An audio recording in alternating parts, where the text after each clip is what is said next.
A luta por uma concepção científica do mundo. A debilidade e a inconsistência da filosofia idealista contemporânea manifesta-se no fato de que ela contradiz tanto o desenvolvimento da ciência como os movimentos sociais progressistas, provocando provoca protestos tanto na parte dos cientistas incorruptíveis, espiritualmente firmes, como na parte de todos aqueles para quem os interesses do povo e um futuro radioso para a humanidade são mais caros do que os interesses dos possuidores de capital. Dos países que os apologistas do imperialismo denominam hipocriticamente de mundo livre, torna-se cada vez mais acesa a luta ideológica entre a concepção do mundo progressista e reacionário, entre os partidos do materialismo e do idealismo. Essa luta é encabeçada pelos quadros marxistas, que congregam nas organizações comunistas. Não raro, porém, do próprio meio da intelectualidade burguesa, destacam-se pessoas que compreendem o papel reacionário do idealismo filosófico e pronunciam-se contra ele. Este é o caso do filósofo progressista Barros Dohan, valoroso lutador contra a reação espiritual e política dos Estados Unidos, crítico agudo das doutrinas filosóficas retrógradas e dos mitos sociais, desmascarando a degenerescência e a degradação da filosofia nas obras dos pragmatistas e dos positivistas. Durham leva a dignidade da filosofia, vendo nesta a expressão dos interesses e da esperança do povo. O que mais me atrai na filosofia é que suas fontes emanam do povo, escreve ele em seu livro Gigante Encadeado. Para Dunham, a filosofia não é uma escolástica análise da linguagem. A filosofia, afirma ele, é o guia da vida, é a teoria da libertação da humanidade. O filósofo japonês Yanahida Kenjiuro, tendo interessado no caminho da luta pela paz, pelos direitos democráticos do povo japonês e por sua libertação da dependência estrangeira, convenceu-se de que a filosofia idealista torna o homem impotente, narcotiza sua mente com ilusões irrealizáveis. Kenjiuro encontrou em si mesmo coragem para renunciar a essa falsa filosofia, submetê-la à crítica e colocar-se nas posições de concepção do mundo materialista científica. Escreveu ele no livro Minha Viagem para a Verdade. No lugar da filosofia idealista, em decomposição, surgiu a nova filosofia materialista, marxista, que se apodera da mente da nossa juventude.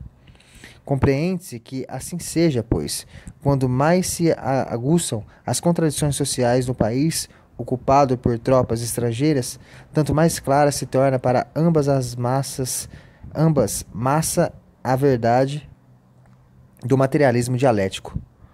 Dunham e Kenjiuro não estão sozinhos. Pode-se apontar muitos filósofos e cientistas progressistas que lutam contra o idealismo filosófico, defendem e propagam o materialismo dialético. Dos Estados Unidos encontram-se nas primeiras filas dos combatentes pelo materialismo Howard Selson, Harry Wins e outros marxistas. O conhecido filósofo progressista John Somerville realiza uma intensa atividade para levar ao conhecimento do povo americano as concepções do homem soviético.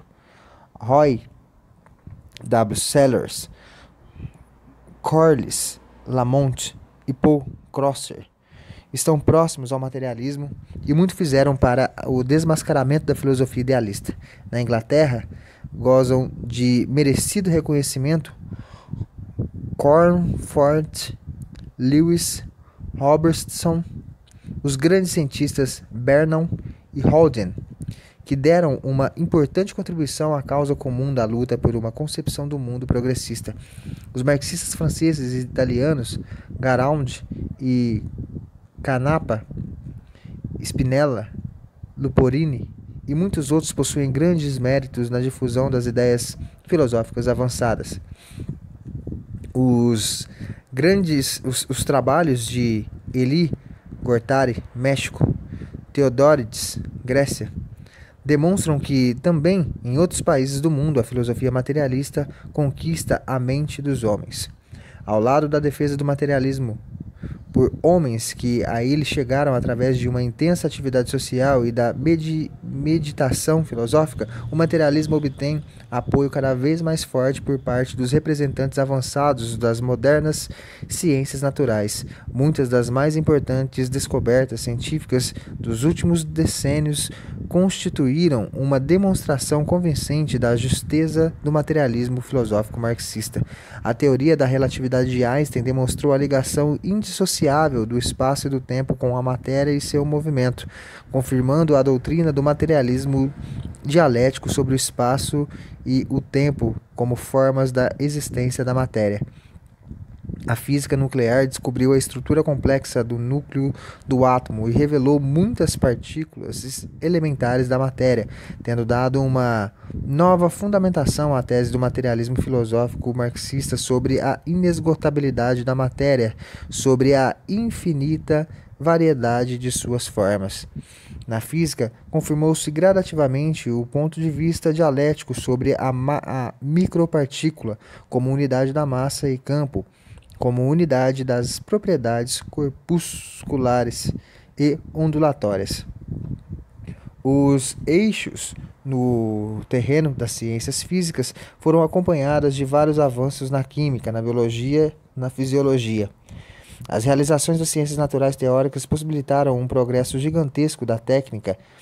As três grandes conquistas científicas e técnicas do nosso tempo, a utilização da energia atômica, a eletrônica e a técnica de foguetes, deram início a uma nova era na história das forças produtivas da humanidade, aumentando incomensuravelmente o seu poder sobre a natureza.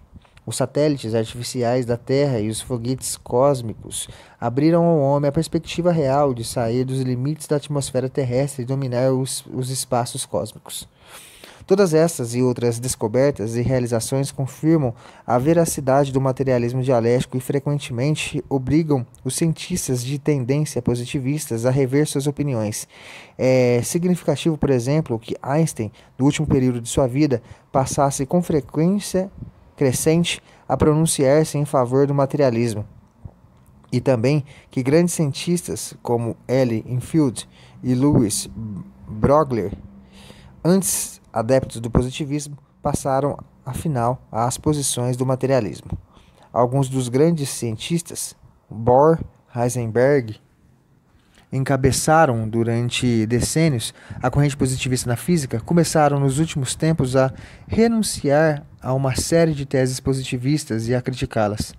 Entre os cientistas e filósofos que seguem o positivismo, já existem alguns que começam a vacilar, que simpatizam com o materialismo e tendem para ele. A imensa significação das novas descobertas no terreno das ciências naturais consiste particularmente em que elas socavam a velha concepção metafísica do mundo e promovem ao primeiro plano a concepção dialética do mundo. Lenin, que generalizou os processos ocorridos na física no princípio do século XX, em seu livro Materialismo e Empiriocriticismo, constatou com pleno fundamento: a física contemporânea está de parto. Ela dá à luz o materialismo dialético. Essas palavras de Lenin conservam toda a sua significação também para a física dos nossos dias. As modernas ciências naturais, no curso de seu próprio desenvolvimento, chegaram ao reconhecimento do método da dialética materialista. Isto foi compreendido por eminentes físicos do nosso tempo, como Paul Langevin, Frederick Joliot Curie e uma série de outros cientistas que se tornaram partidários conscientes do materialismo dialético. Em nossa época, para travar a luta vitoriosa contra a filosofia reacionária, para manter-se firmemente nas posições da concepção materialista do mundo e saber defendê-las, não basta considerar-se materialista. É necessário ser um partidário consciente do materialismo dialético.